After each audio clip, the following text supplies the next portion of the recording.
மாலை கூட்டத்தில் வராமல் இந்த மாலை நேரத்திலே மாத்திரம்தான் எனக்கு நேரம் கிடைத்ததென்று வந்திருக்கிற மக்களுக்காக நான் காலையில் சொன்ன சில வார்த்தைகளை சொல்லிவிட்டு இந்த மாலை கூட்டத்தில் அதே செய்தியை நான் தொடரப் போகிறேன் என்று சொல்லியிருந்தேன். அதை நான் உங்களோடு கூட பேச வாஞ்சிக்கிறேன். ஒரு வசனத்திற்கு முன்னதாக நான் ஜனத்தை நிறுத்தினேன். காலையிலே மீகாவின் புஸ்தகம் 2வது அதிகாரம் 13வது வசனத்திலே காணப்படுகிற ஒரு காரியத்தை நான் பேச விளைந்து அந்த காரியத்திற்கு அடிப்படையான சில காரியங்களை காலை கூட்டத்திலே பேசினேன். அந்த 13வது வசனம் சொல்லுகிறது, தடைகளை நீக்கி போடுகிறவர் அவர்களுக்கு முன்பாக நடந்து போகிறார்.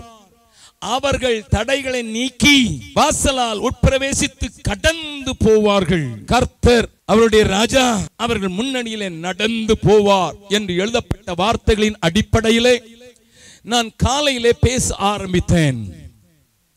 இந்த வசனத்தை பாதி மாத்திரம் பிரசங்கம் பண்ணுகிற பிரசங்கிகளையும் குறித்தும் குறிப்பிட்டேன். வீட்டிலே போய் நீங்கள் வாசித்திருப்பீர்கள் என்று நம்புகிறேன். இன்றைக்கு சாயங்காலம் தான் வந்தேன் என்பவர்களுக்காக சொல்கிறேன். தடைகளை உடைத்து முன்னேறி செல்கிற ஒரு ஆண்டவர் நமக்கு உண்டென்பதை இந்த வசனத்தின் ஆரம்பத்திலே ஆண்டவரை அடையாளம் காட்டிக் கொடுக்கிற இந்த வசனம் சொன்னாலும் அதனுடைய விளைவு அவர்கள் தடையை நீக்கி என்று சொல்லப்பட்டு நமக்கும் ஒரு பொறுப்பை கொடுக்கப்பட்டிருக்கிறதை அநேகர் பிரசங்கிப்பது இல்லை என்பதை நான் சொன்னேன். அவர் தடைகளை உடைக்கிறவராக ராஜாவாக முன்னாலே நடந்தாலும் தடைகளை உடைக்கிற பெரிய பணி உனக்கும் எனக்கும் தரப்பட்டிருக்கிறது என்பதை பிரசங்கம் பண்ணினவர்கள் மிகவும் மிகவும் குறைந்தவர்களே. ஆகையினால் தான் காலையிலே நீங்களும் நானும் ஒரு பெரிய காரியத்தை செய்வதற்கு அழைக்கப்பட்டவர்கள் என்பதை நீங்கள் புரிந்து கொள்ள வேண்டும் என்று சொல்லி அவர்களுக்கு நான் காலையிலே சொன்னேன். அப்படி சொல்லும்போது 2 காரியங்களை விளங்க பண்ணுவதற்கு நான் முயற்சித்தேன். தடைகளை நீக்க நம்மை ஆண்டவர் அழைத்திருக்கிறார், கைப்பிடித்திருக்கிறார் என்பதை நீங்களும் நானும் அறிந்தால் இந்த தடைகள் என்ன என்பதை முதலாவது காண வேண்டும் என்று சொன்னேன். அதற்கு பிறகு இந்த தடைகள் எப்படி உண்டாயிற்று என்பதை நீங்கள் பார்க்க வேண்டும் என்று சொன்னேன். அதற்கு பின்பு இந்த தடைகள் உடைக்கப்படுவதற்கு ஆண்டவர் என்ன செய்கிறார், நாம் என்ன செய்ய வேண்டும் என்கிற உண்மைகளை நாம் புரிந்து கொள்ள வேண்டும் என்று நான் உங்களுக்கு சில காரியங்களை விளக்க ஆரம்பித்தேன். ஆண்டவர் இந்த மீகா தீர்க்கதரிசியை வைத்து எழுதின வார்த்தைகளை மறுபடியும் மீகாவின் புஸ்தகத்தை அடிக்கடி வாசிக்காத மக்களுக்காக சொல்ல விரும்புகிறேன். மீகாவும் ஏசாயாவும் ஒரே காலகட்டத்தில் வாழ்ந்த தீர்க்கதரிசிகள். இந்த தீர்க்கதரிசிகள் ஏசாயா அதிக நாட்கள் தீர்க்க தரிசனம் சொன்னபடியினால் அவனை பெரிய தீர்க்கதரிசி என்று எழுதப்பட்டிருக்கிறது. மீகா கொஞ்சம் நாட்கள் மாத்திரம் தீர்க்க தரிசனம் சொன்னதினாலே அவனை மைனர் ப்ராஃபட் அல்லது சிறிய தீர்க்கதரிசி என்று நாம் அழைக்கிறோம். சிறியவன் என்றால் கொஞ்ச நாட்கள் ஆண்டவருடைய வார்த்தையை சொன்னவன் என்று நாம் கணக்கில் கொள்ள வேண்டும். ஆனால் 2 பேருடைய காரியங்களும் ஒன்றாகவே இருக்கிறதை தேவன் எந்த மனிதனை கொண்டு பேசினாலும் சரி, பெரிய தீர்க்கதரிசியை கொண்டு பேசினாலும் சரி, சிறிய தீர்க்கதரிசியை கொண்டு பேசினாலும் சரி, தன்னுடைய இருதயத்தின் பாரத்தை ஒரே மாதிரி தான் விளங்க பண்ணுகிறார் என்பதை நீங்கள் புரிந்து கொள்ள வேண்டும். அப்படி தீர்க்க தரிசனம் உரைத்த அந்த மீகா எதற்காக தீர்க்க தரிசனம் உரைத்தார் என்பதை நான் உங்களுக்கு சொல்லும்படியாக அந்த 7 அதிகாரங்களில் இருக்கிற சில காரியங்களை மாத்திரம் நான் காண்பித்தேன். ஆண்டவர் எகிப்தின் அடிமைத்தனத்திலிருந்து தன்னுடைய ஜனத்தை விடுதலையாக்கி பாலும் தேனும் ஓடுகிற கானானுக்குள் கொண்டு வைத்ததை நீங்களும் நானும் அறிவோம். ஆனால் வைத்த நோக்கத்தை அறியாமல், வைத்த காரியத்தை புரிந்து கொள்ளாமல் வாழ்ந்த தேவ மக்களுக்கு சவால் விடும் வண்ணமாக, எச்சரிப்பு கொடுக்கும் வண்ணமாக, அவர்களுக்கு நடக்க போகிற ஆபத்துக்களையும் அதனால் ஏற்பட்ட விளைவுகளையும் விளக்கும்படியாக தேவன் பேசின வார்த்தைகளை இந்த தேவ மனிதர்கள் பேசினார்கள். ஆகையினால் தான் இன்றைக்கு இருக்கிற அநேக தீர்க்கதரிசிகளை என்னால் ஏற்றுக்கொள்ள முடிகிறது இல்லை. I find it very difficult to accept most of the prophets of Tamil Nadu especially and the prophets of the world. உலகத்தில் இருக்கிற அநேகர் தங்களை தீர்க்கதரிசிகள் என்று போட்டுக்கொண்டாலும், தீர்க்க தரிசன வரம் பெற்றவர் என்று அடைப்பிலே போட்டாலும் அவர்களை எல்லாம் என்னுடைய மனம் அரோசிக்கிறது. அவர்களை ஏற்றுக்கொள்ள என்னால் முடியவில்லை. ஏனென்றால் வேதத்தின் வெளிச்சத்திலே அவர்களை நான் தீர்க்கதரிசிகளாக நான் ஏற்றுக்கொள்ள கூடாதவனாக இருக்கிறேன். அவைகளை குறித்து பேச விரும்பவில்லை, ஆனால் நான் சொல்லி வைக்க விரும்புகிறேன். இடையிலே ஒரு காரியத்தை நான் காண்பித்துக் கொடுக்கவும் விரும்புகிறேன். நன்றாய் கவனியுங்கள். இந்த தீர்க்கதரிசியாகிய மீகா ஜனங்களுக்கு தேவனுடைய வார்த்தைகளை சொல்லும் போது அவர்களுக்கு ஒன்றை ஞாபகப்படுத்துகிறதை தான் 7வது அதிகாரத்திலையும் 6வது அதிகாரத்திலையும் காலையிலே காண்பித்துக் கொடுத்தேன். வீட்டிலே போய் பார்த்துக் கொள்ளுங்கள். எகிப்து தேசத்திலே நீ இருந்து புறப்பட்ட போது நான் நடப்பித்த அதே நாட்களில் நடந்தது போல உன்னை அதிசயங்களை காண பண்ணுவேன் என்று ஆண்டவர் சொல்கிறதை 7வது அதிகாரத்தில் வாசிக்கலாம். காலையிலே நான் சொல்லும்போது சொன்னேன், பின்னால் இருக்கிற உன்னை அதிசயங்களை காண பண்ணுவேன் என்று சொல்கிற வார்த்தை தான் இன்றைக்கு அநேகருக்கு பிரியமான வார்த்தை. மேலே உள்ள காரியத்தை மறந்து விட்டார்கள் என்று சொன்னேன். அதை போலவே 6வது அதிகாரத்தில் எகிப்திலிருந்து நான் உன்னை புறப்படின பண்ணின போது மோசே, ஆரோன், மீரியாம் என்கிறவர்களால் உன்னை நடத்தினேன் என்று ஆண்டவர் சொல்கிறதையும், என்னுடைய நீதியை நீ விளங்க பண்ணுவதற்காக உன்னை நடத்தி கொண்டு வந்தேன் என்று சொன்னதையும், பீலையாம் போன்றவர்கள் உன்னை எதிர்த்த போதிலும் உனக்கு எதிரான மந்திர ஆலோசனை இல்லை, உனக்கு எதிரான மந்திர சக்தியும் இல்லை என்று சொல்லி ஆண்டவர் நிரூபித்ததையும் ஞாபகப்படுத்துகிறது 6வது அதிகாரத்திலே நான் சுட்டி காட்டினேன். அப்படி அழைக்கப்பட்ட ஜனம் தான் அழைக்கப்பட்ட நோக்கத்தையும் தான் பிரிக்கப்பட்ட நோக்கத்தையும் மறந்த போது என்ன நடந்தது என்பதைத்தான் காலையிலே பேசினேன். நான் காலையிலே பேசின போது நம்முடைய வாழ்க்கையில, நம்முடைய சமுதாய வாழ்க்கையில், the social life, நம்முடைய வேலை வாய்ப்புகளின் வாழ்க்கையில the secular life, நம்முடைய ஆவிக்குரிய வாழ்க்கையில the spiritual life, நம்முடைய குடும்ப வாழ்க்கையில family life, நம்முடைய தனிப்பட்ட வாழ்க்கையில the individual life என்று சொல்லி பல காரியங்களை நான் காலையிலே காண்பித்துக் கொடுப்பதற்கு முயற்சித்தேன். எல்லாவற்றையும் பேசுவதற்கு எனக்கு நேரம் இல்லாமல் இருந்தாலும் நான் சமுதாயத்தின் காரியத்தையும் குடும்பத்தில் நடக்கிற வேதனையான காரியங்களையும் நான் இந்த மீகா எழுதின வார்த்தைகளின் நிமித்தம் உங்களுக்கு விளங்க பண்ணினேன்.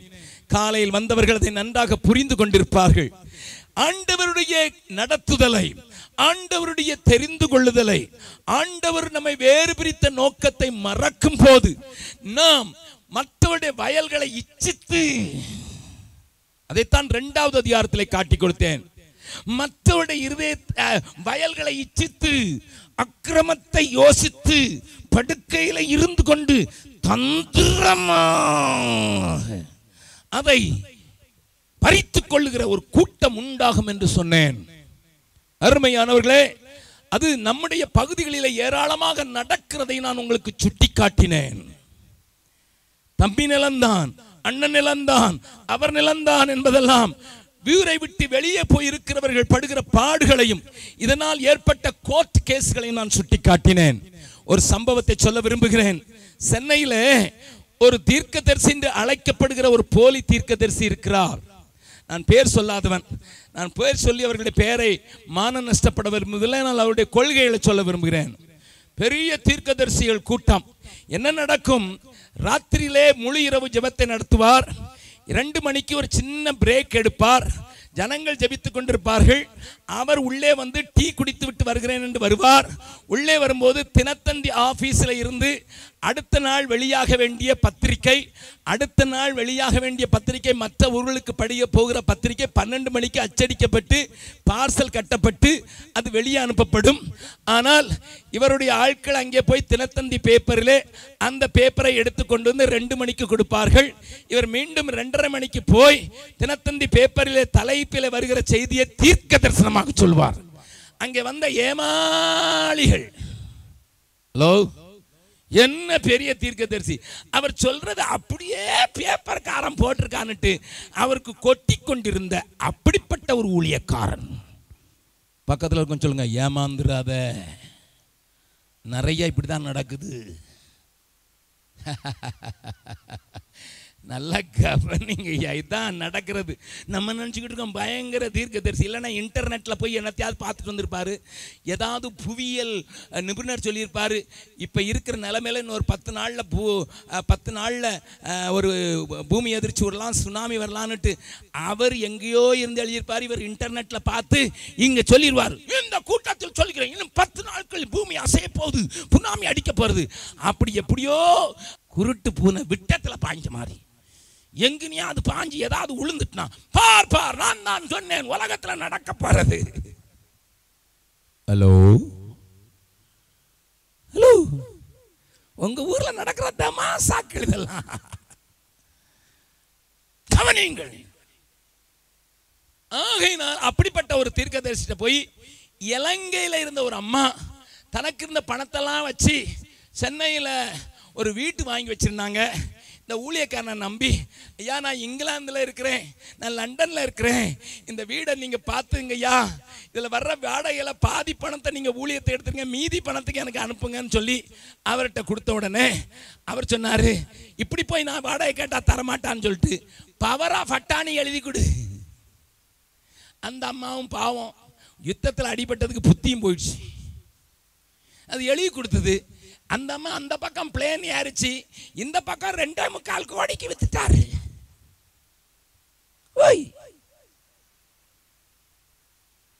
அந்த அம்மாவுக்கு யாரோ சொல்லிட்டாங்க உங்க வீடு வித்தாச்சு. அந்த அம்மா அடிச்சு வரணுங்க வந்தா, கடைசியில் அடியாளை வச்சு அடிக்க பார்த்தாரு அந்த அம்மாவை. நல்ல வேளையா அவங்களுக்கும் பெரிய அழியாளு கிடைச்சிட்டாங்க, அவங்க எல்டிடி ஆளு. அதனால கடைசியில் 1 கோடியை கொடுத்து தப்பிட்டார். ஆனால் ஊழியம் செய்கிறார், தீர்க்க தரிசன ஊழியம் செய்கிறார். பக்கத்தில் கையை குலுக்கி சொல்லுங்க, ஜாக்கிரதையா இருக்க வேண்டிய நாள். நீதியின் ஊழியக்காரனுடைய வஸ்திரத்தை தரித்தவர்கள் உலகம் எங்கும் சுற்றி திரிகிற நாட்களில் இதற்கு காரணம் என்ன? நோக்கம் மறக்கப்பட்டு போயிற்று. எகிப்து தேசத்திலிருந்து ஏன் அழைத்து வந்தார் என்பது மறக்கப்பட்ட ஜனம். ஆகையினாலே அக்கிரமத்தை யோசித்து படுக்கையிலே உட்கார்ந்து இப்படிப்பட்ட காரியங்களை பிணைந்து ஒருவர் வயிறை ஒருவர் இச்சித்து எடுத்துக்கொள்ளுகிற பொல்லாத சமுதாய வாழ்க்கை என்று சில காரியங்களை காட்டிக் கொடுத்தேன். ஒரு உதாரணத்தை மாத்திரம் சொன்னேன். மீண்டும் இரண்டாவது, it affects the family life என்று சொன்னேன். அதனால தான் அந்த வசனத்தை வாசித்தேன். மறுபடியும் ஞாபகப்படுத்த விரும்புகிறேன். வாசிக்கலாம். 7வது அதிகாரம், மீகா தீர்க்கதரிசியின் 7வது அதிகாரம் 5வது வசனத்தை கொஞ்சம் பார்க்கலாம். சிநேகிதனை விசுவாசிக்க வேண்டாம், வழிகாட்டியை நம்ப வேண்டாம். படுத்துக்கொள்கிறவர்களுக்கு முன்பாக, ஹல்லேலூயா, உன் மடியிலே படுத்துக் கொள்கிறவர்களுக்கு முன்பாக வாயை திறவாதபடி. ஆமா, காதல்ல ஈடுபட்டிருக்கிற இளைஞர்களுக்கும் சொல்லுவேன். அதனாலதான் உன் மடியில படுத்திருக்கிற மனைவி என்று ஆண்டவர் எழுதவில்லை.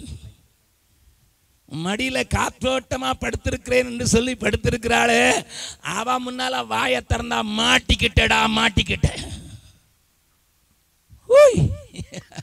மனைவி என்று சொல்ல, உன் மடியில படுத்திருக்கிற மனைவி என்று சொல்லாமல் மடியில படுத்திருக்கிறவளுக்கு ஆண்டவர் ரொம்ப அவருக்கு தெரியும். கடைசி நாட்கள் இப்படிலாம் படுத்திருக்கிற வேற யாரோ படுத்திருப்பாங்க. தேவ ஜனமே, தேவ ஜனமே கவனியுங்கள்.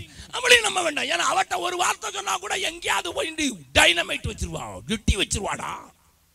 இவ்வளவு தூரம் உங்க நெருக்கம் இருக்கும். மகன் தகப்பனை கனவீனப்படுத்துவான், மருமகளும் மகனும் படுத்துகிற பாடென்று தொடர்ச்சியான வசனம். குடும்பங்களில் ஏற்படுகிற போராட்டத்தை குறித்து சொன்னேன். Again I want to tell you what is a spiritual life. ஐயா, இப்படி நோக்கத்தை மறந்து எகிப்தை விட்டு புறப்பட பண்ணின ஆண்டவருடைய பெரிய நோக்கத்தை மறந்து வாழ்கிறவருடைய ஆவிக்குரிய வாழ்க்கை சூழ்நிலை எப்படி இருக்கும் என்பதையும் ஆண்டவர் காட்டிக் கொடுக்காமல் இருக்கவில்லை. என்னோடு கூட சேர்ந்து திருப்புங்கள், 3வது அதிகாரத்திற்கு திருப்புங்கள்.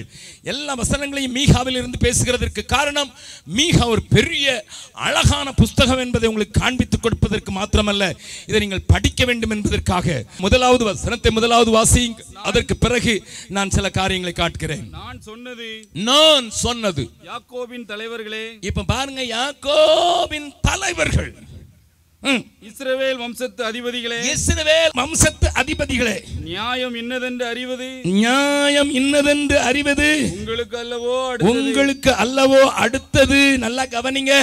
அன்னைக்கு இஸ்ரவேல் வம்சத்து தலைவர்கள் அதிபதிகள், இன்றைக்கு டிசி மெம்பர், சினாட் மெம்பர், அவர்கள் பேரை போட்டுங்க.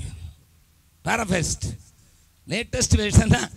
டிசி மெம்பர்களே, பாஸ்டேட் கமிட்டி மெம்பர்களே, அசன கமிட்டி மெம்பர்களே, வாலிப பெண்கள் கூட்ட மெம்பர்களே, தாய்மார் கூட்ட தலைவிகளே, உங்களுக்கு என்ன காரியம் அடுத்தது? நியாயம் இன்னதென்று அறிவது உங்களுக்கு அல்லவோ அடுத்தது. நல்ல நல்ல கவனிங்க. ஆனா என்ன செஞ்சுட்டாங்களா? வாசிங்க. பத்தாது. சீயோனை இரத்தப்பழியினாலும், சீயோனை இரத்தப்பழியினாலும், எருசலேமை அநியாயத்தினாலும் கட்டுவிக்கிற யாக்கோபு வம்சத்து தலைவர்களே. பிரதர், நான் உங்களுக்கு சொன்னேன் டிசி மெம்பரே, அப்படி வாசிங்க. பாஸ்டேட் கமிட்டி மெம்பரே, டிசி மெம்பர், அப்படித்தான் நான் சொன்னேன். இப்போ உள்ளது டிரான்ஸ்லேஷன், லேட்டஸ்ட் டிரான்ஸ்லேஷன்.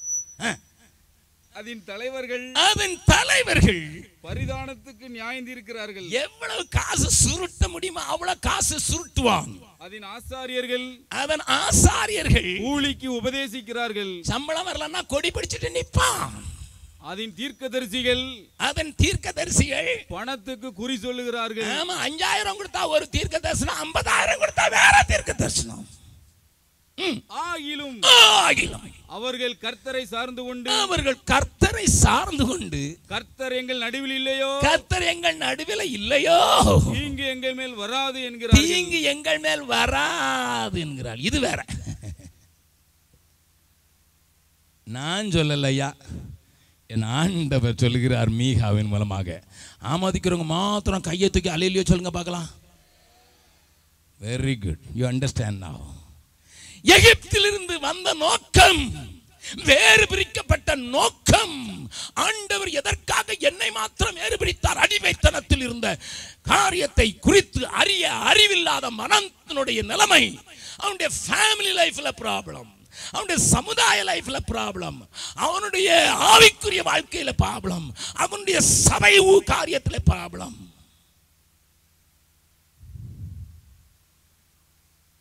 பாவம் பெருகுதே, பாரும் பரன் இயேசுவே, அழியும் அனுகூலம் அதையும் ரட்சிப்பீரே, அழியும் அனுகூலம் அதையும் ரட்சிப்பீரே. தானியேல் போல ஜெபித்திடும் தாசர் பலர் மறைந்தார். தானியேல் போல ஜெபித்திடும் தாசர் பலர் மறைந்தார். திறப்பின் வாசலில் நிற்கும் சிலர் தூங்கி களைத்து போனார். திறப்பின் வாசலில் நிற்கும் சிலர் தூங்கி களைத்து போனார். பாவம் பெருகுதே, பாரும் பரன் இயேசுவே, அழியும் அனுகூலம் அதையும் ரட்சிப்பீரே, அழியும் அனுகூலம் அதையும் ரட்சிப்பீரே. என் ஆண்டவருடைய புலம்பலின் சத்தத்தை கேட்க மாட்டாயா? தன்னுடைய இருதயத்தை ஊற்றி பேசுகிற வார்த்தைகள் உன்னை தட்டி எழுப்பாதா?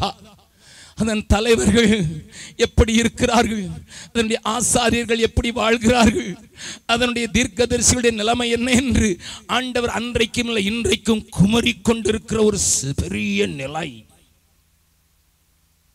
தேவஜனமே, யோசித்துப்பா, கொஞ்சம் யோசித்துப்பா. இது எப்படி உண்டாயிற்று என்று ஆண்டவர் சொல்லுகிறார். வாசிக்கலாமா? 1வது அதிகாரம் 13வது வசனத்தை வாசியுங்கள். முதலாவது, லாகீசில் குடியிருக்கிறவளே, லாகீசில் குடியிருக்கிறவளே, வேகமான குதிரைகளை ரதத்திலே பூட்டு, நீயே சீயோன் குமாரத்தின் பாவத்துக்கு காரணி, சீயோன் குமாரத்தின் பாவத்துக்கு நீந்தான் காரணி. போதும். ஆண்டவர் இங்க ஒரு ஜாதியை பார்த்து, ஒரு சின்ன கூட்டத்தை பார்த்து, நீந்தான் இந்த அத்தனை அநியாயத்துக்கும் காரணம் என்று சொல்லுகிறார். அதை குறித்து பேசுவதற்கு நேரம் இல்லை. நான் முக்கியமான ஒரு காரியத்தை சொல்லிக் கொடுக்க விரும்புகிறேன். முக்கியமான ஒரு காரணத்தை கொஞ்சம் சொல்லி காண்பித்து கொடுக்க விரும்புகிறேன். லாகீசில் குடியிருக்கிறவளே, வேகமான ரதத்தை பூட்டு. என்ன அர்த்தம்? வேகமான ரதங்கள் போல பெரிய பெரிய காரியங்களை தனக்கென்று வைத்திருக்கிற அப்படிப்பட்ட ஊழியங்களே இந்த பாவத்தை ஆரம்பித்ததற்கு காரணம். Listen sir, I don't have time to explain everything. I can even name the ministries. இன்றைக்கு நடக்கிற அநேக ஊழியங்களை நான் கோடு போட்டு காண்பித்து கொடுக்க முடியும். இந்த ஊழியங்களே இன்றைக்கு தமிழ்நாட்டில் ஆவிக்குரிய சந்தையிலே நடக்கிற அனைத்து அட்டகாசங்களுக்கும் காரணம். அதனால் வந்த வினை என்ன என்பதை மாத்திரம் காட்டிக் கொடுக்கிறேன். வாசியுங்கள். 1வது அதிகாரம் 5வது வசனத்தையும் 6வது வசனத்தையும் வாசிக்கலாம். இது எல்லாம் யாக்கோபுடைய மீறுதல் நிமித்தமும், யாக்கோபுடைய மீறுதலின் நிமித்தமும், இஸ்ரவேல் வம்சத்தாருடைய பாவங்கள் நிமித்தமும் சம்பவிக்கும், பாவங்களின் நிமித்தமும் சம்பவிக்கும். யாக்கோபின் மீறுதலுக்கு காரணம் என்ன? கவனியுங்கள். யாக்கோபின் மீறுதலுக்கு காரணம் என்ன? சமாரியா அல்லவோ? ஓஹோ, யாக்கோபின் மீறுதலுக்கு காரணம் சமாரியா. ஓஹோ, சமாரியா என்ன என்பதை நீங்கள் அறிய வேண்டும். ஆண்டவர் சாலமோன் தேவ வார்த்தைகளை விட்டுவிட்டு தேவனுக்கு முக்கியத்துவம் கொடாமல் தன்னுடைய மனைவிகளுக்கு தான் கட்டின 700 மனைவிகளையும் மறுமனையாட்டிகளான 300 பேரையும் திருப்திப்படுத்துவதற்கு அவர்களுக்கு ஆங்காங்கே கோயில்களை கட்டி அவனும் அஸ்தரோத்தை பாகாலையும் வணங்க ஆரம்பித்ததினால் மேன்மையான ஒரு தேசத்தை ஆண்டவர், மகிமையான ஒரு ஆலயத்தை உடைய அந்த தேசத்தை, தேவ பிரசன்னம் இறங்கி மகிமையாயிருந்த அந்த எருசலேமை கொண்ட அந்த பூமியை 2ஆக கிழித்தார். ஒன்றுக்கு பேர் இஸ்ரவேல். 10 கோத்திரங்களை உடையது அந்த இஸ்ரவேல். அதற்கு தலைநகரம் சமாரியா. 2 கோத்திரத்திற்கு பெயர் யூதா, அதற்கு தலைநகர் எருசலேம். இதை நீங்கள் அறிவீர்கள்.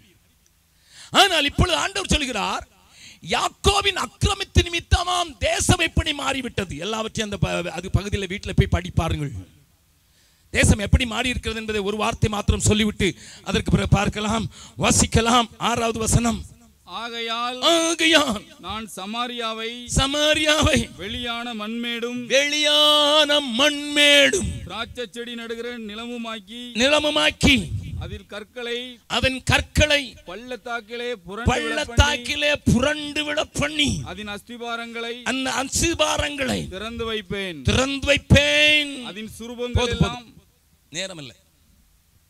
கவனியுங்கள். The whole nation become a deserted place. அருவருக்கப்படத்தக்கப்பட்ட தேசமாக மாறிவிட்டது. ஆண்டவர் 2வது அதிகாரத்தில் சொல்கிறார், நீங்கள் தங்கி இருக்கிற இடம் இளைப்பாறுதலுக்கு ஏற்ற இடமில்லை, எழுந்திருங்கள், போங்கள், ஏனென்றால் இது தீட்டுப்பட்டது. ஆண்டவர் பிரியமா கொண்டு வந்து நற்கொலை திராட்சை செடியான இஸ்ரவேலை நாட்டினார். ஆனால் இப்பொழுது சொல்லுகிறார், நீ இருக்கிற இடம் தீட்டுப்பட்டு போச்சு. Who is the reason? யாரையா காரணம்? யாக்கோபின் மீறுதல் நிமித்தம். ஆண்டவர் மறுபடியும் கொஞ்சம் அனலைஸ் பண்ணி காட்டுகிறார்.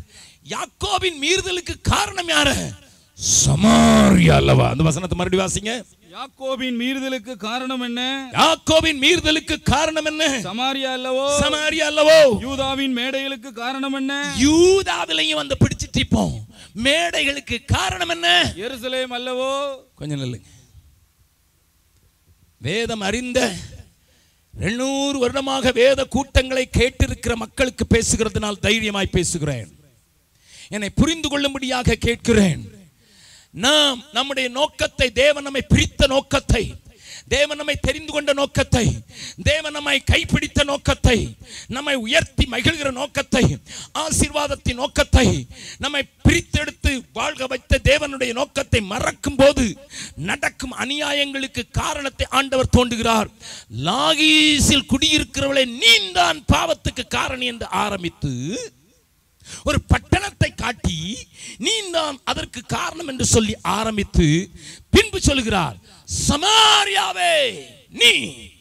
அதற்கு பின்பு சொல்கிறார், யூதாவே நீயும் சமாரியா மாதிரி கெட்டு போயிட்டே, எருசலேமே உன்னுடைய நிலைமைக்கு காரணம் நீ சமாரியாவை பின்பற்றினதினால்.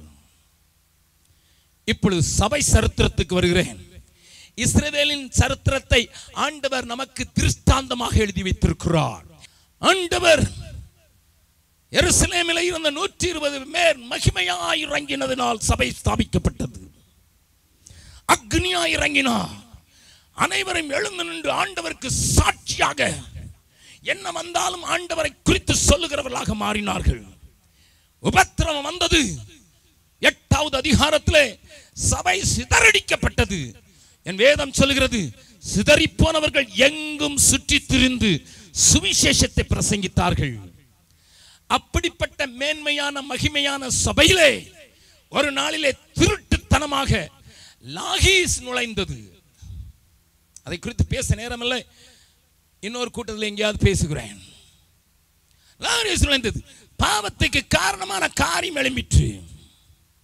அதன் மூலம் சமாரியா என்று சொல்லப்படுகிற ரோமன் கத்தோலிக்க சபை விக்கிரக ஆராதனைகளை ஏற்படுத்தி, பலவிதமான பட்டங்களை ஏற்படுத்தி, கார்டினல், ஆர்ச் பிஷப், அந்த பிஷப், இந்த பிஷப் எல்லாம் ஏற்படுத்தி நிக்கலாய் மதத்தினருடைய கொள்கைகளை, ஆண்டவர் வெறுக்கிற நிக்கலாய் மதத்தினுடைய கொள்கைகளை புகுத்திட்டு சமாரியாவை திருப்பும்படி ஆண்டவர் பலமுறை முயற்சி செய்து முடியாமல் போயிற்று.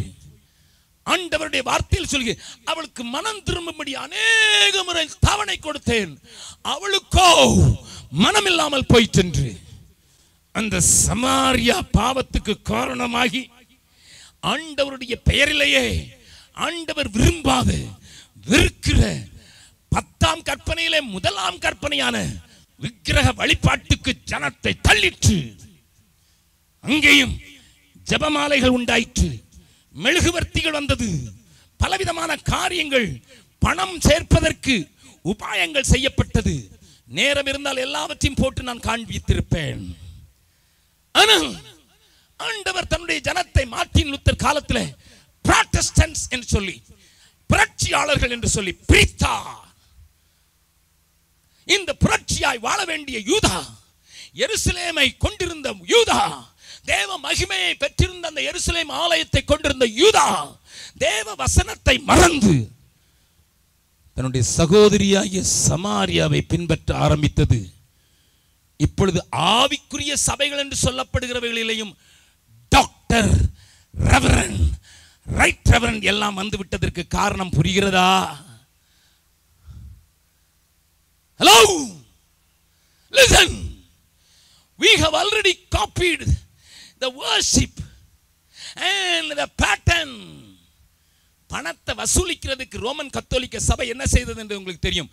பாவ மன்னிப்பு சீட்டு வித்தது. இப்பவும் திட்டங்களின் சீட்டு விற்கப்படுகிறது அல்லவா?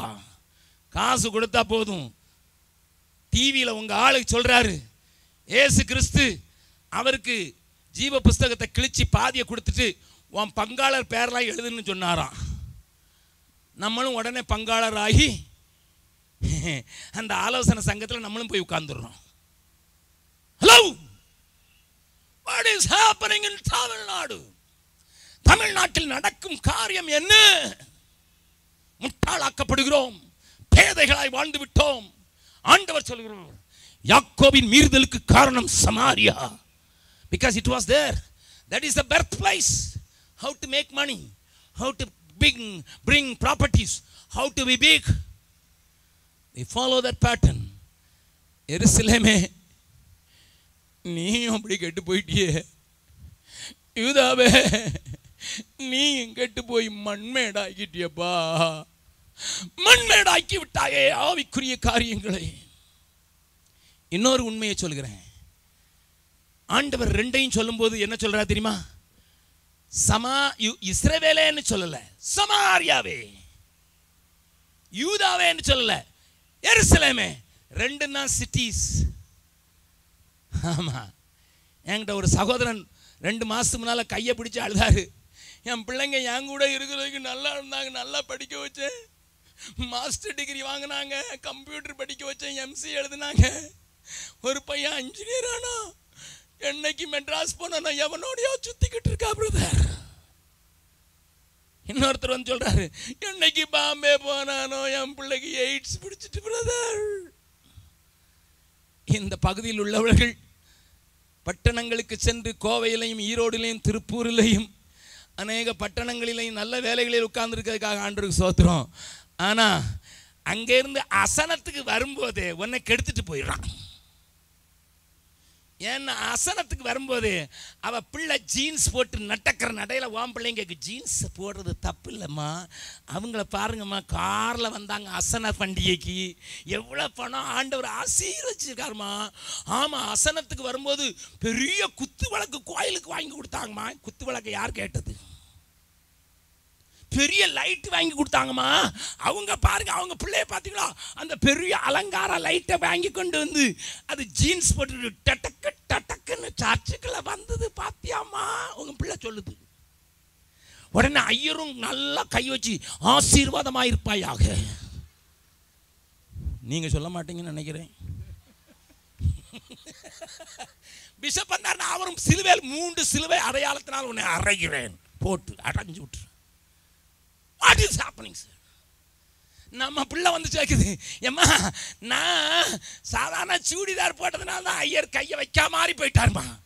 அடுத்த நானும் ஜீன்ஸ் போட்டாதான்.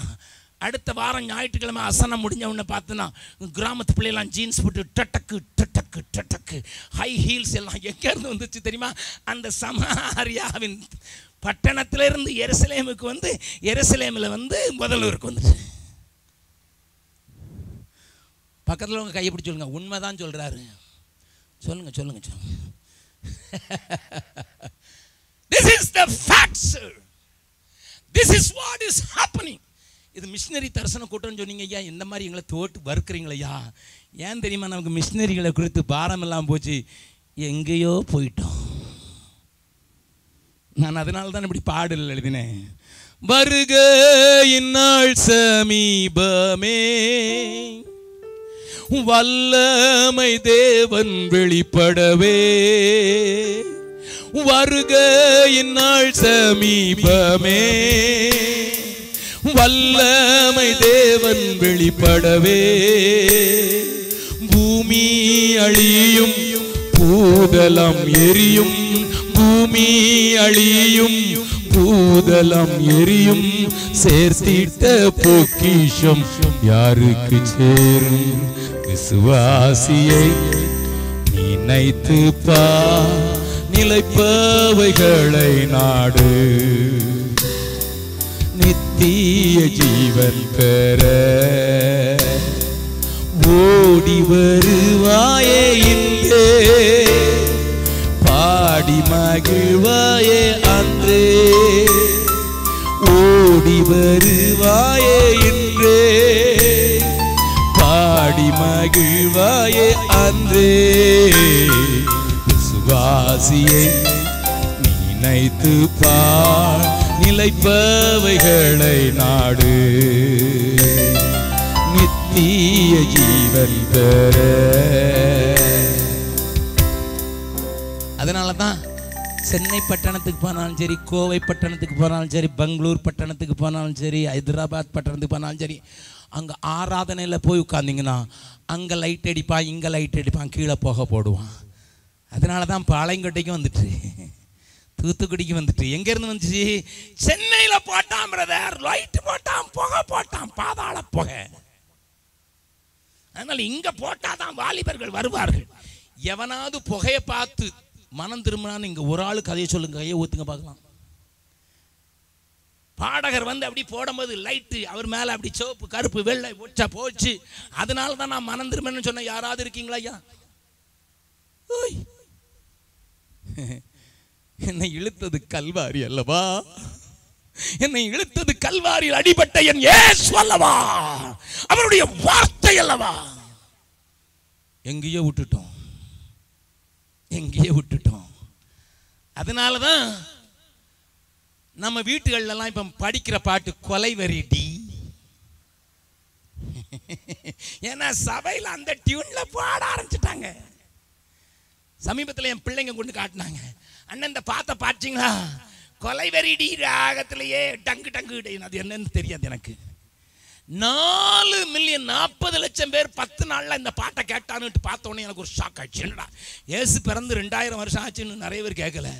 இந்த கொலைவெறிடி எங்க நிதிஷ்குமார் காது வரைக்கும் போயிடுச்சு, ஒபாமா காது வரைக்கும் போயிட்ட உடனே கொலைவெறிடி என்னடா கொலைவெறிடி நான் கண்டு காட்டினா. நான் கேட்டேன் என் பிள்ளைங்கிட்ட, கொஞ்சம் டவுன்லோடு பண்ணி கொடுங்கப்பா, நான் என்னதான் கேட்கணும், என் ஜனங்களை எச்சரிக்கணும்னா. அந்த பாட்டை நான் கேட்டேன், எனக்கு ஒன்றும் விளங்கல. அதில் மீட்டு மீட்டு ஐ ஐ அது என்னன்னு தெரியல, எனக்கு விளங்கல. ஆனா எங்க பிள்ளைங்க சொன்னாங்க, இந்த பாட்டை மட்டும் கேட்காதீங்க, அடுத்தால சர்ச்சிலையும் இதே கொலைவெறிடி பாடுறாங்க, அந்த பாட்டை கேளுங்கன்னு பாட்டாங்க பாருங்க. என்ன நிலைமை, என்ன நிலைமை. சமாரியாவே நீயே பாவத்துக்கு காரணி, எருசலேமே உன் சமாரியாவை பின்பற்றி போன நீயே. All urban stuff. இதுக்கு இந்த சமாரியாவுக்கு காரணம் அங்க ஒரு அமெரிக்கான ஒரு சமாரியா இருக்கு, அந்த சமாரியா. தேவஜனமே கெட்டு போகிறோம், கெட்டு போகிறோம். ஆவிக்குரிய வாழ்க்கை மண்மேடாக மாறுகிறது. சர்ப்பங்களும் ஆந்தைகளும் ஊளைகளும் ஊரிகளும் தார்ப்பரிக்கிற இடமாக மாறி வருகிறது. எழும்புவோம், ஆதி நிலைக்கு ஏகுவோம், ஆதி அழைப்பை புரிந்து கொள்வோம், செயல்படுவோம். ஆண்டவருடைய ஆதி அழைப்பு என்ன தெரியுமா? வாசிக்கிறேன் கேளுங்க. அதே மீகாவில் ஆண்டவரே சொல்றார், வாசிக்கிறேன்.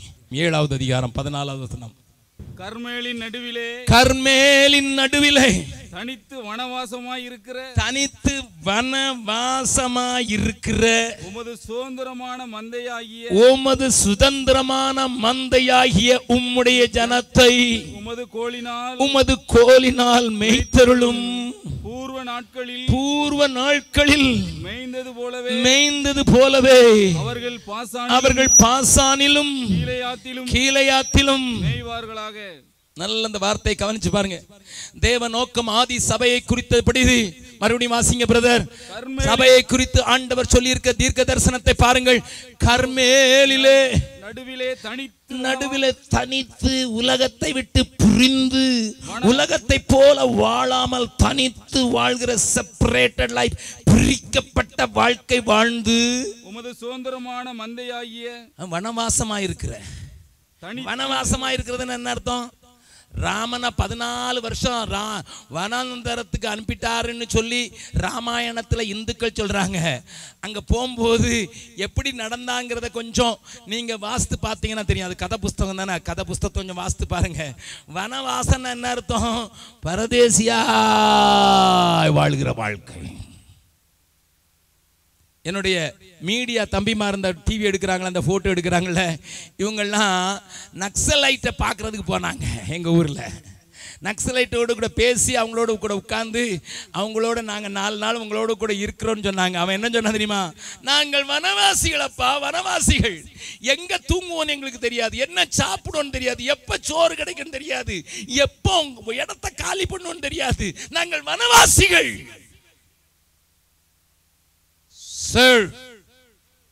சபையை குறித்து தேவன் வைத்திருக்கிற நோக்கம் வனவாசியாய் தனித்து இருக்கிறதற்கு. மந்தை உமது மந்தை என்று எழுதப்பட்டிருக்கிறது. பரதேசியாய் சஞ்சரிப்பேன். ஆபிரகாம் சல்வ சீமான். ஆபிரகாம் இவ்வளோ வச்சிருந்தான்னு பிரசங்கம் பண்ணுகிற ப்ராஸ்பரிட்டி பிரீச்சர்ஸ்க்கு ஒண்ணு தெரியாது. என்ன தெரியுமா? ஆபிரகாம் ரோட்ல போனா 3 பேரை கூட்டிட்டு வந்து சோறு போடுறதுக்கு கூட்டிட்டு வந்தது மாத்திரமல்ல, 89 வயசு சாராள போட்டு 6 கிலோ மாவை கொடுத்து அப்பஞ்சுடின்னு சொன்னான். வீட்டில் 1000 வேலை இருந்தாங்க. இந்த ஆபிரகாம் பிரசங்கியார், ஆபிரகாமின் ஆசீர்வாதம் நம்ம மேல வரும்னு சொல்ற பிரசங்கியாரு, இவங்க பெஞ்சாதிய காலை பிடிச்சு விடுற ஆளு. ஏன்னா சென்ட்டுக்கு வாங்கிட்டு வரல, வெளிநாட்டுக்கு போயிட்டு வந்தீரே ஸ்ப்ரே ஏன் வாங்கிட்டு வரலன்னு கேட்டதுனால காலை பிடிச்சு விடுற ஆளு இவர். ஆபிரகாமின் ஆசீர்வாதம் உன் மேல தங்கன்னு பிரசங்கம் பண்றாரு. இவர் ஆபிரகாம பிரசங்கம் பண்ணுற யோக்கியதற்றவர். நமக்கு அந்த பிரசங்கம் தான் ரொம்ப நல்லா இருக்கு. ஆமா, ஆபிரகாமை ஆசீர்வதித்தது போல உன்னை ஆசீர்வதிக்க போறான்னு அவர் சொன்னோன்னே என்ன அழகான பிரசங்கம் பண்றாரு. அதே வச்சு கேட்போம் பொதிகையில்.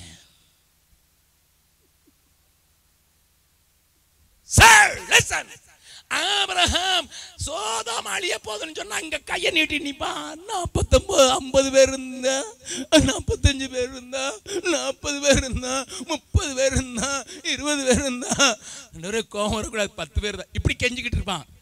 இவன் ஏசி ரூம்ல இருந்து இன்டர்நெட் பார்த்துக்கிட்டு இருப்பான்.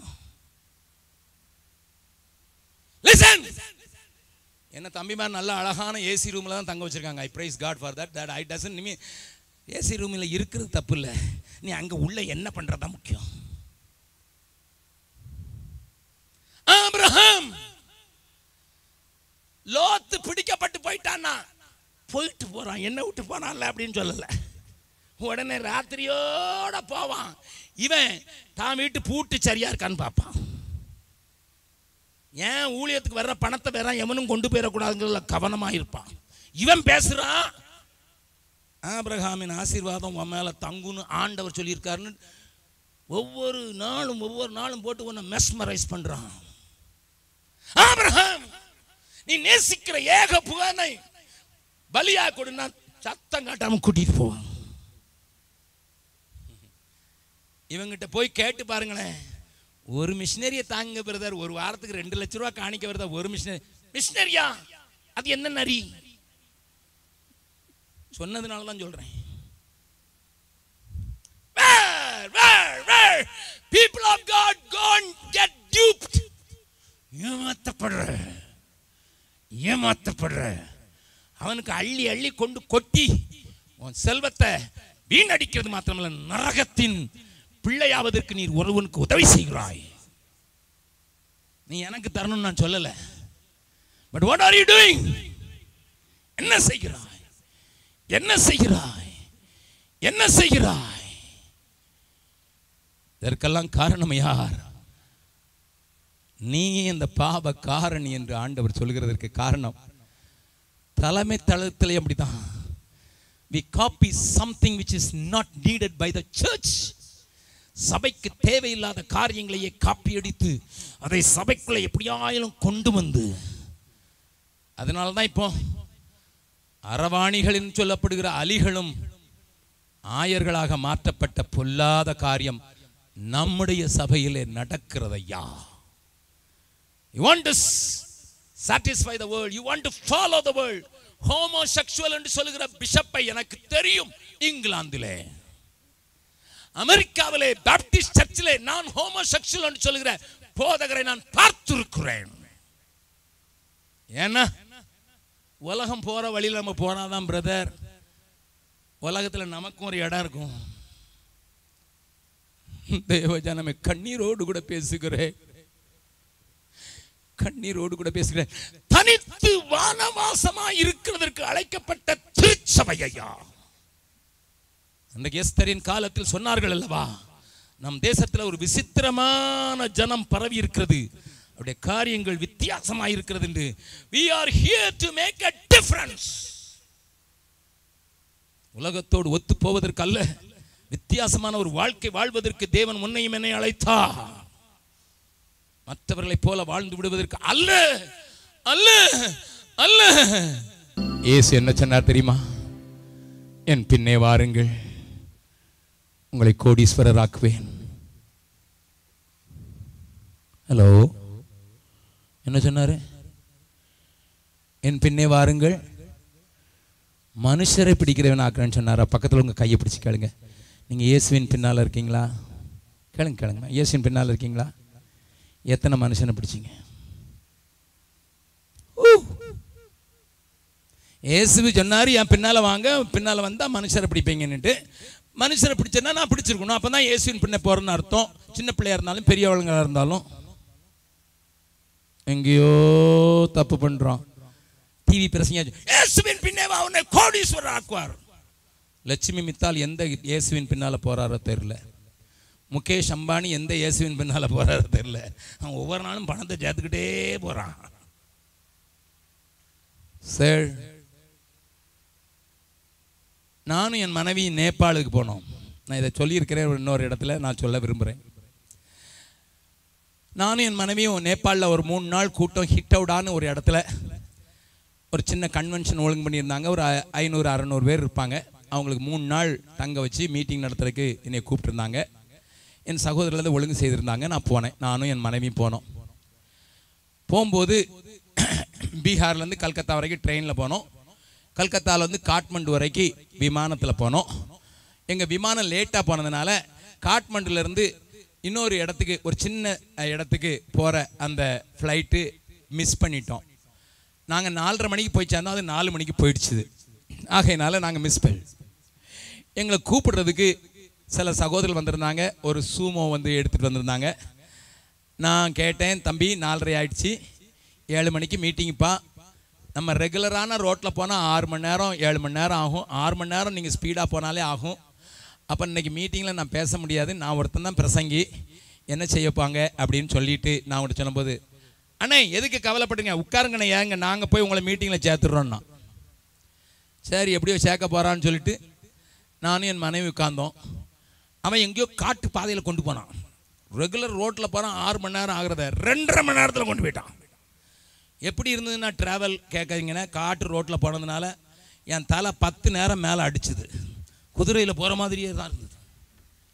நேராக கொண்டு போய் என்னையை கொண்டு புல்பிட்டில் நிறுத்தினாங்க. சரி 2 மணி நேரம் பேசினேன்.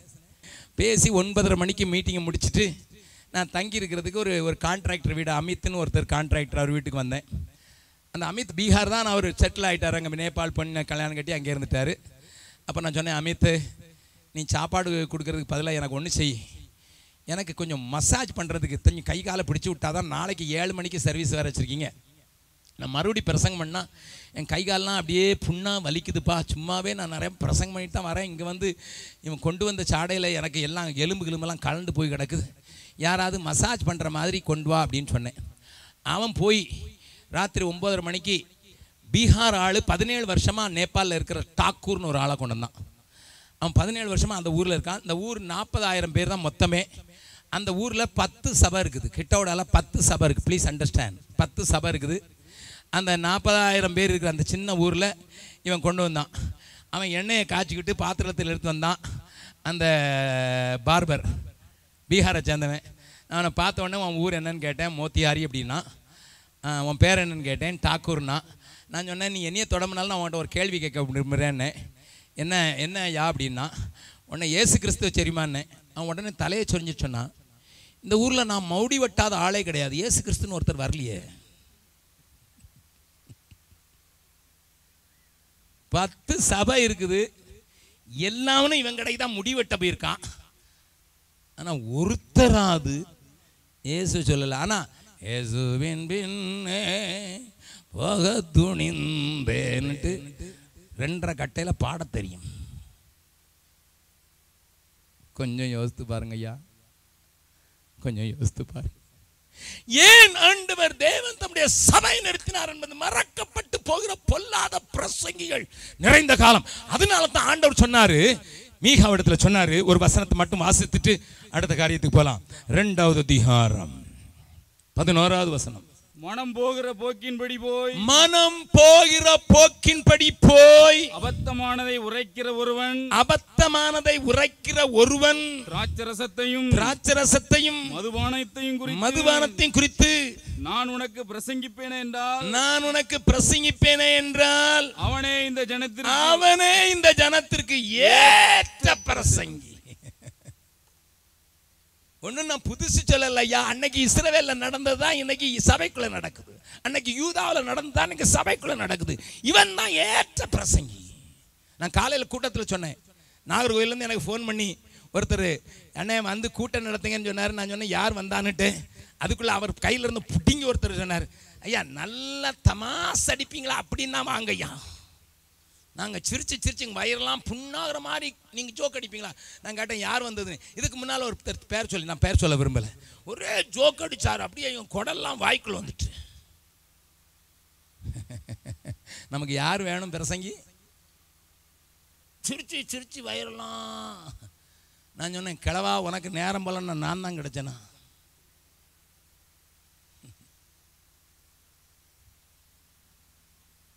தேவஜனமே, இப்படிப்பட்டவர் தான் ஏற்ற பிரசங்கியா மாறி போனதுக்கு காரணம் என்ன? என் மனம் போன போக்கில் போயிட்டேன். ஆண்டவருடைய திட்டம் என்ன? 4வது அதிகாரம். ஆண்டவர் சபையை ஸ்தாபித்ததனுடைய நோக்கத்தை 4வது அதிகாரத்தில் வெளிப்படுத்துகிறார். எல்லாவற்றையும் பேசுவதற்கு நேரமில்லை. 7 காரியங்கள் இங்கே பேசப்பட்டிருக்கிறது. ஆனால் எல்லாவற்றையும் காண்பித்துக் கொடுக்க நேரமில்லை. 1-2 காரியத்தையும் காட்டிக் கொடுக்கிறேன். ஆனாலும் கடைசி நாட்களில் ஆண்டவர் சொல்கிறார், I will restore. மறுபடியும் நான் திரும்ப ஒரு காரியத்தை செய்ய போகிறேன். கடைசி நாட்களில் கர்த்தருடைய ஆலயமாகிய பர்வதங்களின் கொடுமுடியில் ஸ்தாபிக்கப்பட்டு மலைகளுக்கு மேலாய் உயர்த்தப்பட்டிருக்கும் எல்லா ஜாதிகளும் அதனிடத்திற்கு ஓடி வருவார்கள். திரளான ஜாதிகள் புறப்பட்டு வந்து நாம் கர்த்தரின் பர்வதத்திற்கும் யாக்கோபின் தேவனுடைய ஆலயத்துக்கும் போவோம் வாருங்கள். அவர் தமது வழிகளை நமக்கு போதிப்பார். நாம் அவர் பாதைகளில் நடப்போம் என்பார்கள். ஏனெனில் சீயோனிலிருந்து கரங்களை தட்டி ஆண்டவர் மயப்படுத்தலாமா? ரொம்ப ஓசையுள்ள கைதாளங்களோடு. சீயோனிலிருந்து வேதமும் எருசலேமிலிருந்து கர்த்தரின் வசனமும் வெளிப்படும். ஆமா, வசனம் உயர்த்தி காட்டப்படும், வேதம் வெளிப்படும். நமக்கு பேர் காலையில சொன்ன என்ன பேரு? வேதக்காரர்கள் ஐயா, வேதக்காரர்கள் ஐயா, வேதக்காரர்கள். வேதம் வெளிப்படும், வசனம் பேசப்படும், கட்டுக்கதைகள் அறுக்கப்பட்டு போகும். ஆண்டவர் நோக்கம் என் சபை சத்தியத்தை சத்தியமாக பேச வேண்டுமே. என் சபையின் போதகர்கள் சத்தியத்தை காண்பித்துக் கொடுக்க வேண்டுமே. இதுவே வழி என்று உலகத்துக்கு காண்பித்துக் கொடுக்கிற வார்த்தைகள் மதகை திறந்தது போல் புறப்பட்டு ஓட வேண்டுமே. But God is going to do that. My God is going to do that. என் ஆண்டவர் வசனத்தை மறுபடியும் மேன்மைப்படுத்த போகிறார், மகிமைப்படுத்த போகிறார். அதை பிரசங்கிக்கிறவர்களை எழுப்ப போகிறார். நல்ல கவனி. எல்லா ஜாதியும் ஓடி வரணும். ஏன்னா எருசலேமிலிருந்து வசனம் புறப்பட்டு போகணும். அனுப்பப்படாவிட்டால் எப்படி பிரசங்கிப்பார்கள்? பிரசங்கிக்கிறவன் இல்லாவிட்டால் எப்படி கேள்விப்படுவார்கள்? கேள்விப்படாவிட்டால் எப்படி விசுவாசிப்பார்கள்? விசுவாசியாவிட்டால் எப்படி தொழுது கொள்வார்கள்? சர்ச் ஒன்னிலிருந்து வேதம் தேசம் எங்கும் சகல ஜாதிகளுக்கும் புறப்பட்டு போவது தேவ நோக்கம். நாங்க இருக்க ஒவ்வொரு குடும்பத்தையும் கேட்கிறேன். 2011 வருஷத்துல மிஷனரி பணிக்கு நீங்க கொடுத்த காணிக்கை எவ்வளவுன்னு போட்டு பாருங்க. அசன காரியத்திற்கு போட்ட காணிக்கை பாருங்க. வீணான சுவிசேஷகர்களுக்கு கொடுத்த காணிக்கை எவ்வளவுன்னு போட்டு பாருங்க. கொடுத்த சந்தாவுக்கு எவ்வளவுன்னு பாருங்க. உங்க சபை எலெக்ஷனுக்கு எவ்வளவு செலவழிச்சிங்கன்னு பாருங்க. ஒரு தாளை எடுத்து எழுதுங்க. எல்லாத்தையும் காட்டிலும் நீங்க மிஷனரிக்கு அதிகம் கொடுத்துருந்தீங்கன்னா ஐ சல்யூட் யூ.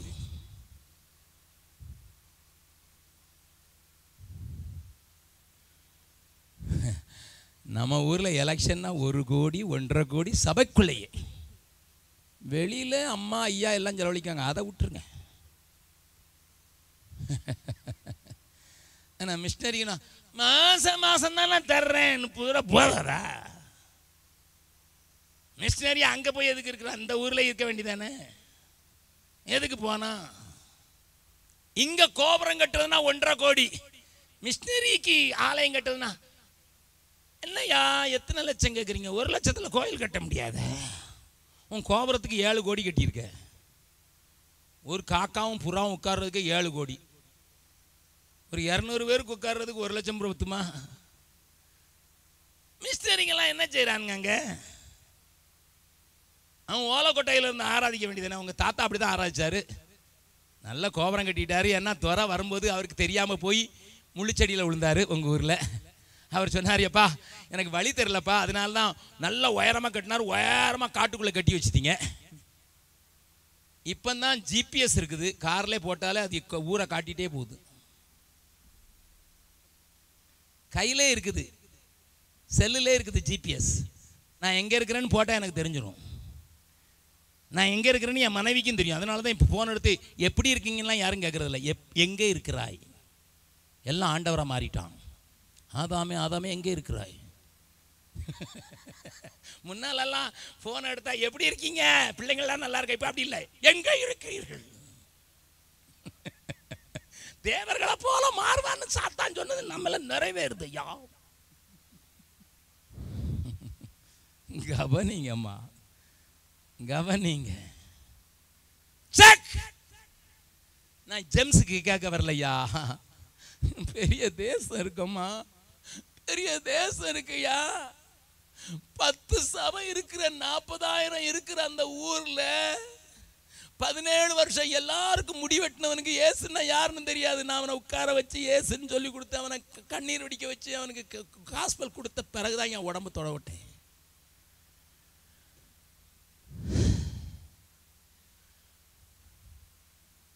ரங்கலாய்ப்பின் சத்தத்தை கேட்க மாட்டாயா?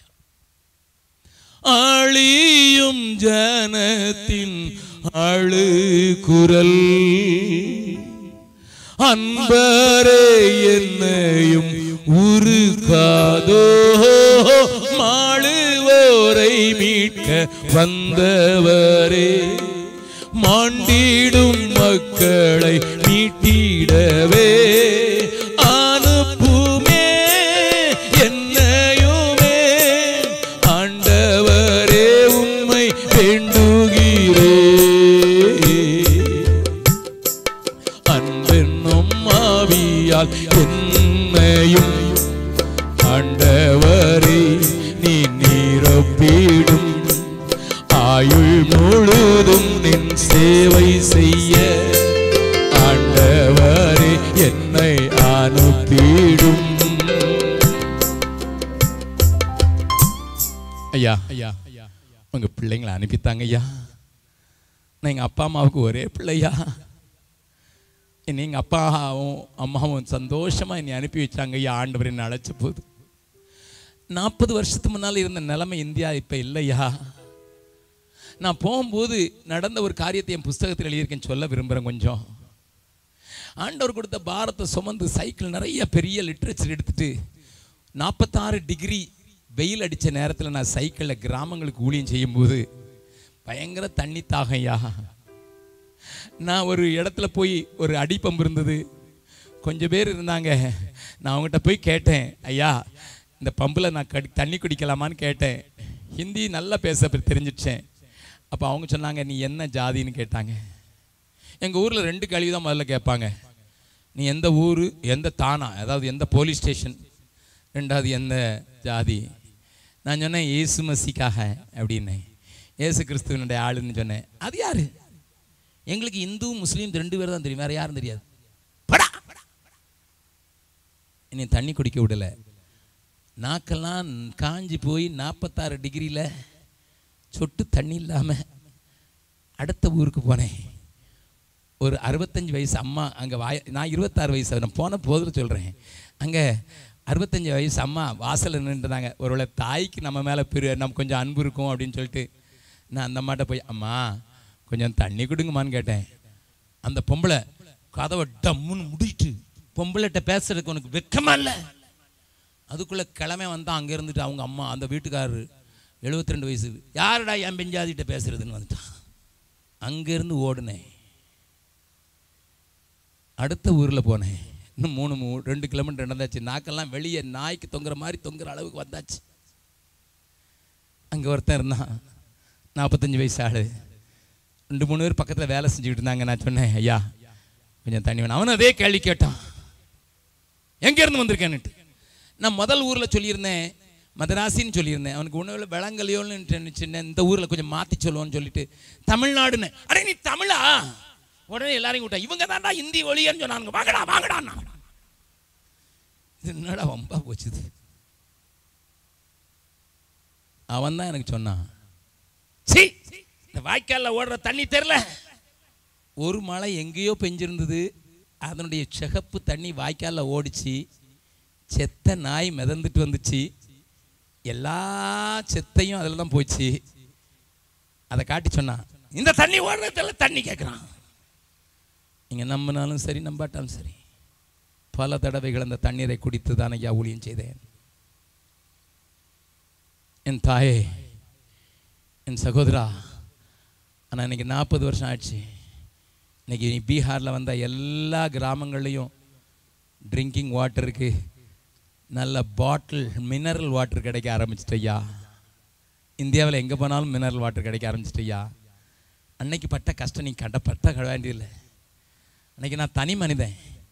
இன்னைக்கு நீ வந்து என்ன 2400 என் கூட இருக்காங்க. ஒரு பட்டணத்தை உருவாக்கியிருக்கிறோம். ஆங்கில பள்ளிக்கூடங்களை நீங்கள் பார்த்த மாதிரி அழகான கட்டடங்களையும் கட்டுவதற்கு கர்த்தர் உதவி செய்திருக்கா. நீ பட்டணத்தில் இருக்கலாம். தங்கச்சி நீ படிச்சிருக்கியா? 2 வருஷத்துக்கு டீச்சராக வாய.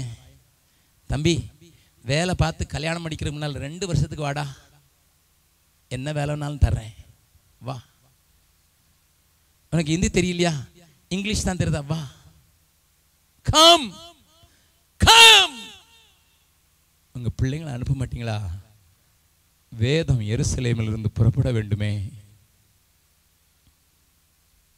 தேவஜனமே, ஆண்டவர் உங்களோடு கூட பேசுகிறார், உங்களோடு கூட பேசுகிறார். என் ஆண்டவருடைய அந்த நோக்கத்தை 4வது அதிகாரம் முழுவதும் எழுதப்பட்டிருக்கிறது. எல்லாவற்றையும் பேசி உங்களுடைய நேரத்தை நான் வீணடிக்க விரும்பவில்லை. ஒரு பெரிய காரியம் நடக்கும். ஜாதிக்கு விரோதமா மறு ஜாதி பட்டயம் எடுப்பதில்லை, யுத்தத்தை கற்பதும் இல்லை என்கிற வார்த்தைகளை சமாதானத்தை கூறி அறிவிக்கிற உத்தம கால்களை உடையவர்கள் வேண்டும் ஐயா. சமாதானத்தை கூறி அறிவிக்கிறவர்கள். நாங்க போன இடங்களிலெல்லாம் கர்த்தருடைய சமாதானத்தை கொண்டு வந்திருக்கிறதுனால இன்னைக்கு அநேக இடங்களில் இந்த தம்பி வந்தானே, இந்த விகாஸ் குமாரை பார்த்தீங்களே, இவன் ஊர்ல ரத்தம் ஆறா போன நாட்கள் இன்னைக்கு அங்கிருந்த ஆட்கள் எழுப்பிட்டாங்க. என் கூட மாட்டோம் அந்த பகுதியில் இருந்து மாத்திரம் 13 நக்சல் பாரிகள் ரட்சிக்கப்பட்டிருக்காங்க. கரங்களை தட்டி ஆண்டவர் மகிமைப்படுத்தலாமா? அந்த பகுதியில் மாத்திரம் 13 நக்சல் பாரிகள் ஊழியக்காரங்களாக. ஒரு நாளில் துப்பாக்கி தெரிஞ்சவன், சைக்கிள் டியூபில் துப்பாக்கி ரவைகள் எடுத்து சென்றவன், பாம் செய்யறதுக்கு ஆயுதங்களை கொண்டு வந்தவன் இன்றைக்கு தலைவர்களாக மாறிவிட்டார்கள் ஐயா.